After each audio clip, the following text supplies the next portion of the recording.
They say that good things come to those who wait. But what if waiting meant spending eternity frozen in time? Imagine being trapped forever in the midst of unimaginable horror. Your final moments playing out over and over again for all eternity. This is the chilling legacy of Pompeii, a city frozen in time by the catastrophic eruption of Mount Vesuvius in 79 AD. In this episode of our series exploring the eerie remnants of human history, we will take you on a journey through the final moments of Pompeii's lost lives, revealing the agonizing truth behind the frozen figures that continue to fascinate us today. Join us as we uncover the haunting stories of those who perished in the disaster and the shocking details of their last moments alive. Prepare to be captivated by the harrowing tales of bravery, despair, and resilience amidst the face of certain death. From the tragic plight of the enslaved people to the desperate attempts to flee the city, we will explore the emotional toll on the individuals caught in the path of destruction. But that's not all. We will also delve into the scientific mysteries surrounding the eruption, examining the geological forces at play and the impact they had on the victims. As we uncover the secrets of Pompeii's demise, we will gain a deeper understanding of the fragility of human life and the devastating consequences of natural disasters. So get ready to be transported back in time to the fateful day when an entire city was wiped off the map, leaving behind a legacy of frozen lives and unanswered questions. One of the most popular tourist attractions in Italy is the ancient Roman city of Pompeii, which was buried by a volcano. Over 2,000 years ago, a thick layer of ash covered the town, preserving it in its current state. This tragedy occurred in the year 79 AD, when the nearby Mount Vesuvius volcano erupted and sent volcanic ash, mud and pumice stones raining down on the town. Scientists have been able to learn a lot about how the catastrophe unfolded. Because the town was preserved so well, they think that the first warning sign of the impending catastrophe was an earthquake that struck just 9 days before the main event. A second, more powerful earthquake struck just 2 hours before the volcanic eruption. Before the disaster, around 11,000 people called Pompeii home. People from across the social spectrum, including merchants, artisans, prostitutes, slaves, and soldiers, made up this population. The fact that Pompeii was such a busy trading port contributed to its rapid growth. During the eruption, pumice stones weighing several hundred kilograms fell from the sky like hailstones. It is estimated that each person would have been hit by between 300 and 400 of these heavy stones. There would have been no opportunity for the inhabitants to seek refuge in their houses or underground shelters, since the earthquake would have destroyed them. Those who were outside the city walls would have been shielded from the falling pumice stones by the tall walls, but they would have still inhaled toxic gases and fine ash. To make matters worse, poisonous gases would have seeped into any crevices in the city walls and homes where people were seeking shelter. When the pumice stones finally came to a halt, those who were still alive would have quickly learned that their troubles were far from over. The pyroclastic surge, which occurred 2 hours after the initial explosion, would have been hot enough to burn flesh and caused severe respiratory damage. Most likely, only those who were already dead would have been unaffected. The tragedy claimed the lives of thousands of people. Some died outside the city walls, while others found refuge in underground structures beneath the bustling marketplaces of Pompeii, where they hoped to survive the cataclysm. Here, they were turned into stone as the result of a sudden shift in temperature and pressure. In an instant, their skin hardened like plaster, a process known as petrification. Even though centuries have passed since then, their bodies can still be found in the same locations. In the excavations, archaeologists have discovered casts of these petrified people, which were created by pouring plaster into the voids left by the bodies of the deceased. These sculptures serve as a constant reminder of the agony experienced by the people of Pompeii in their final moments alive. Some of these petrified individuals were discovered with their arms raised as if pleading for mercy from the gods, while others had their mouths open in a silent scream, forever capturing their terror and despair. Others are depicted in mid-flight, frozen in time as they desperately attempted to flee the advancing cloud of ash.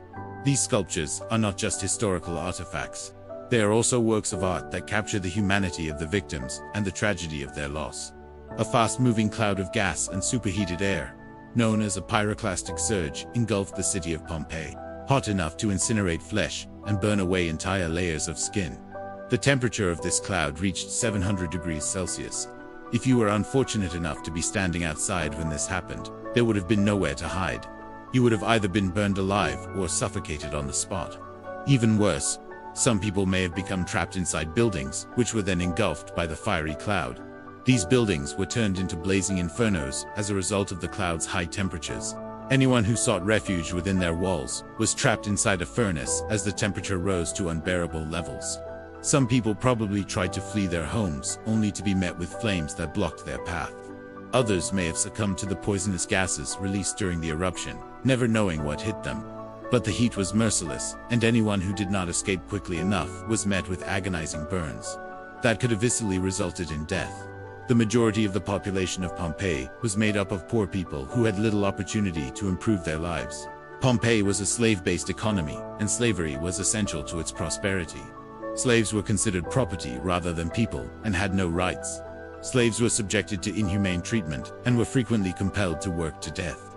When the eruption occurred, many slaves were outside the city walls, working in the fields or on construction projects. Others were trapped inside the city with no way to escape the approaching danger. For the slaves who were outside the city, there would have been no safe haven from the falling pumice stones or the poisonous gases. They were exposed to the full force of the eruption, and had no means to protect themselves or their families. Those who managed to survive the initial blast would have faced a different set of challenges inside the city. With no access to food or water, they would have been forced to navigate through the debris-filled streets in search of safety.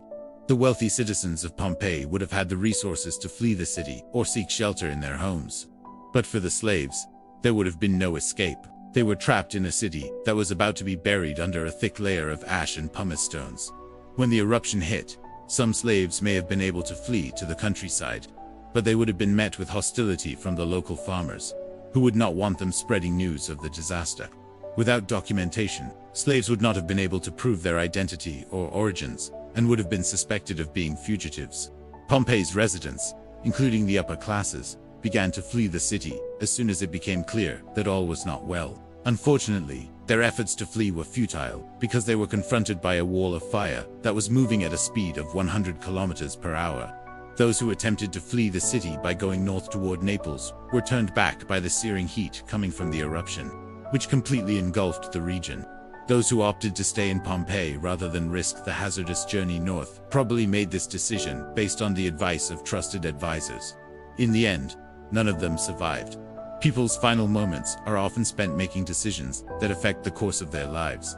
In the case of Pompeii's residents, their final moments were spent making life or death choices that ultimately led to their demise. As the eruption of Mount Vesuvius loomed on the horizon, the people of Pompeii were faced with a terrifying choice. Should they flee the city and risk the dangers that lay ahead, or should they stay and hope for the best? For some, the decision to stay may have been based on a sense of loyalty to their city, or a belief that the danger was overblown. After all, Pompeii had been a thriving hub of commerce and culture for centuries, and the thought of abandoning their homes and loved ones may have been unthinkable. However, for others, the decision to flee may have been driven by fear and a desire for self-preservation. They understood the deadly nature of a volcanic eruption, and knew that staying in Pompeii would mean certain death. Despite the agonizing pain and suffering they endured, these individuals showed incredible bravery and determination. They fought for their lives with every breath, refusing to give up even when all hope seemed lost. Their struggles were not in vain, as their sacrifices allowed future generations to learn from their experiences and better understand the power of nature. Today, visitors can explore the ruins of Pompeii and walk among the preserved bodies of its former residents.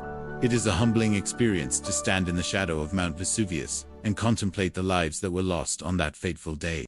The story of Pompeii is a reminder of the fragility of life and the importance of cherishing every moment. It is also a testament to the strength and resilience of the human spirit in the face of unimaginable adversity. Thanks for watching. Please subscribe.